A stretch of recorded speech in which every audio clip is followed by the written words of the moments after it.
Friend है जो आज हमको मिला है। ये हमको पढ़ने का बहुत रील मोटिवेशन भेजता था और ये 30 साल का हो गया है, 30 साल का हो गया है और आज ये डोमिनोज वाला बन चुका है। कैसा फील कर रहे हो डोमिनोज वाले बन के? बहुत अच्छा है ना, कन्याएं मिल गई। हो गया। सही है, सही है, ठीक है। हाँ ठीक है। और स्कूल का याद आता है? बहुत याद आता है।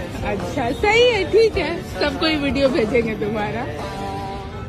ఇప్పుడు మీరు ఆ వీడియో చూసారు కదా! మేబీ మీకు ఆ కాంటెక్స్ట్ అర్థమైందో లేదో మరి నాకైతే తెలీదు గానీ, అక్కడ కాంటెక్స్ట్ ఏంటంటే ఏదైతే ఆ అబ్బాయి ఎవరైతే ఉన్నారో అతను ఒక డామినోస్ డ్రైవర్ అనమాట. మేబీ తను డెలివరీ ఇస్తానుకో ఏదైతే ఒక ఫుడ్ ఐటెమ్ డెలివరీ ఇస్తానుకో లేకపోతే డెలివరీ ఇచ్చే దారిలో తన ప్రీవియస్ క్లాస్‌మేట్‌ని కలవాల్సొచ్చింది. అండ్ కలవటం అనేది ఒక పక్కన పెడితే, ఆ కలిసిన తర్వాత ఎవరైతే ఆ ఫీమేల్ ఫ్రెండ్ ఎవరైతే ఉన్నారో, ఒక అమ్మాయి ఫ్రెండ్ ఎవరైతే ఉన్నారో తను చూసిందంటే తను తీసిన ఈ వీడియో ఇప్పుడు ఒక రకంగా చెప్పాలంటే ఇంటర్నెట్ మొత్తం చాలా అంటే బాగా వైరల్ అవుతుంది. ఎందుకంటే తను చేసిన వీడియో. ఎందుకంటే ఆ డెలివరీ బాయ్ ఎవరైతే ఉన్నారో ఆ అబ్బాయి తను మేబీ చదువుకున్న days maybe school days or college days కొంచెం చదువుకునే అంటే మేబీ ఒక topper or maybe some other. And మనం జనరల్‌గా చెప్తాం కదా! ఫ్రెండ్స్‌ని చదువుకోమని. అట్లా ఏమన్నా అప్పుడు మోటివేషన్ ఇచ్చేవాడంట. బాగా చదువుకోండి, అది చేయాలి, ఇది చేయాలి ఆ టైప్‌లో ఏమన్నా చెప్పేవాడేమో. ఇప్పుడు అతను డామినోస్ డ్రైవర్ అయ్యాడని చెప్పని, ఆ అమ్మాయి అతను ఒక రకంగా చెప్పాలంటే కించపరుస్తుంది లేకపోతే మాక్ చేస్తుందని చెప్పాలి. అండ్ జనరల్‌గా మనం ఏం చెప్తాం ఫ్రెండ్స్ ఇప్పుడు ఎవరి లైఫ్ వాడిది.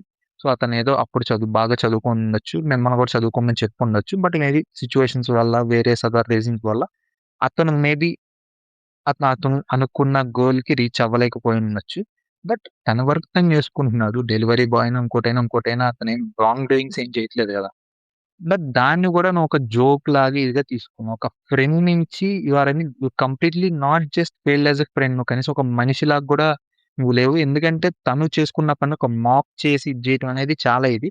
And on top of all this ఫ్రెండ్‌షిప్‌ని ఎలా డీల్ చేయాలి, అలా డీల్ చేయాలి. అతను చేసేది తప్పు లేతే నువ్వు చేసింది తప్పు అని చెప్పడాన్ని పక్కన పెట్టి ఈవెన్ ఇది చూసిన తర్వాత ఏదైతే మన హ్యూమన్ నేచర్ ఏదైతే ఉందో, అంటే మనకి ఏదైతే ఒక సింపతి, ఎంపతి ఏవైతే ఉంటాయో అవి కంప్లీట్‌గా అంటే మనం ఏదో ఫాస్ట్ ఫార్వర్డ్ లైఫ్‌లోకి వెళ్తున్నాం. టెక్నాలజీ పెరిగిపోతుంది. ఆర్టిఫిషియల్ ఇంటెలిజెన్స్ ఒక కుతూహలం వస్తుందనంగా బస్ బేసిక్ హ్యూమన్ రిలేషన్స్‌ని ఎలా హ్యాండిల్ చేయాలి, బేసిక్ హ్యూమన్ టచ్ ఎలా ఉండాలన్నది కూడా మనం ఇదవుతున్నాం.